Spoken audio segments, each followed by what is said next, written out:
thought it was like Jared Goff is here and Josh Allen's here. And they're going to be like, they blow a whistle and then they go at each other and they're like, and it's like, who's going to win? That's actually... I would love to see Jared Goff play some defense. Let's see Jared Goff on defense. I've got some ideas.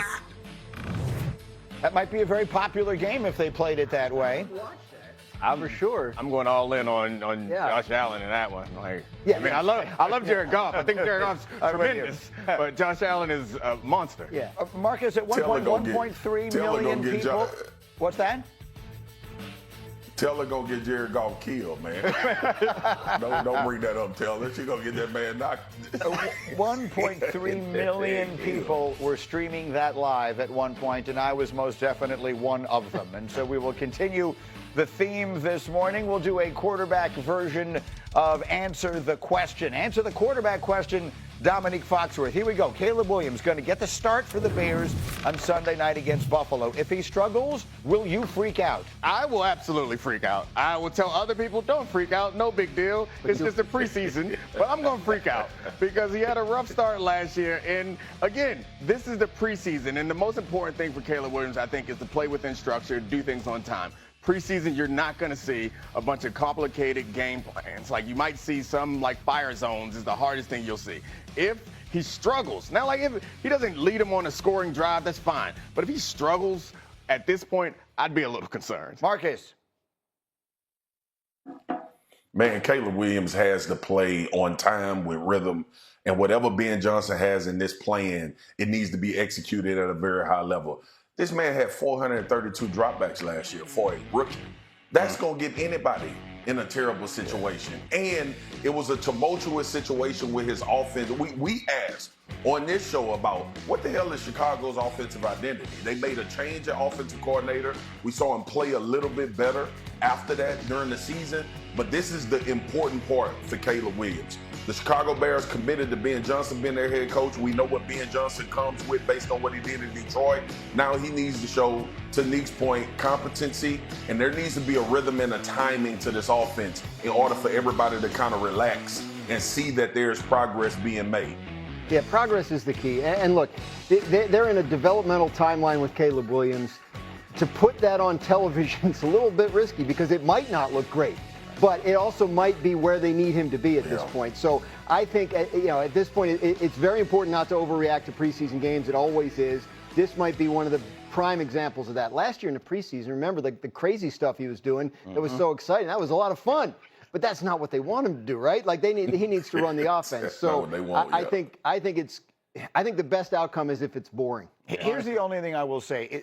I get it. You're right. He's in a developmental process. And, yes, they did hinder him last year. He's actually starting from behind zero with all of the nonsense that they dealt with last year. That said, we don't live in that world for rookie quarterbacks anymore. Yeah. We live in a world where C.J. Stroud and Jaden Daniels and even Drake May in New England last year, under terrible circumstances, and others step in and look ready to play the position immediately. And so the fact that we're talking about let's be patient with Caleb in year 2 is a different kind of story. It's just important to remember how much less college football he played than Jaden Daniels and Bo Nix. And those kinds of comparisons are not going to hold up. So, and again, a lost year seems like developmentally last year as a rookie. It's important to know that, but it don't matter. Like, I'm sorry. Like, I would love to live I would love to live in that world with you where we all can take into account all the context around the situation. But we don't, and we're not going to. And that team is so obviously built to take advantage of his rookie contract right now. And in the first 3 to 4 years before they sign an extension. So I'm with you. But at some point, he's going to have to accelerate this maturation as a quarterback. Agreed. But I don't think that point is this coming Sunday. Well, it better be because I'm a freak out. Freaking out. But Marcus, does it need to be? Go ahead, Marcus. We've seen this organization flunk all the tests with their quarterbacks up until this point. And this is one situation where now you understand the shift that's happening. We take the onus off of the franchise. Poles has done a good job. Brought Ben Johnson in. This is all about Caleb, and that's why people have this reaction. When it was Mitch Trubisky, when it was Justin Fields, we were like, this is a horrible organization. This is terrible. They don't know what direction they're going, none of that. So now it is a completely different situation for Caleb Williams. I understand the type of pressure. I understand the reaction to Caleb Williams, and if he doesn't play well, because of what structurally has happened in this organization. But ultimately, the dude is about to play like his 18th game in the NFL Right. when they start this season for real. So somebody got to say, let's give him a little bit of time. His opposite number in that game, which will be our first Monday night game of the season at Soldier Field, will be J.J. McCarthy. Let's talk about him. Sam Darnold won 14 games and threw 35 touchdowns last year in Minnesota. My next question for you, Dominic Foxworth, is will J.J. McCarthy, who is essentially a rookie, but he was there all of last year, will he be better than Darnold was? I mean, I'd say not in the first year. Like it is, like you mentioned, he's another guy who didn't have a bunch of college throws. Like he's a guy who I think the expectations are going to be high for, but still needs to develop. And what Sam Darnold did last year was incredible. Like he had a great season. So this team can be good without him being as productive as Sam Darnold, as long as the defense is as impactful as they were last year. We had the trivia question a few weeks ago. The only team in the last 3 years that's thrown at least 30 touchdown passes in each of the last 3 seasons was the Vikings. And that's with a lot of different quarterbacks. Ooh.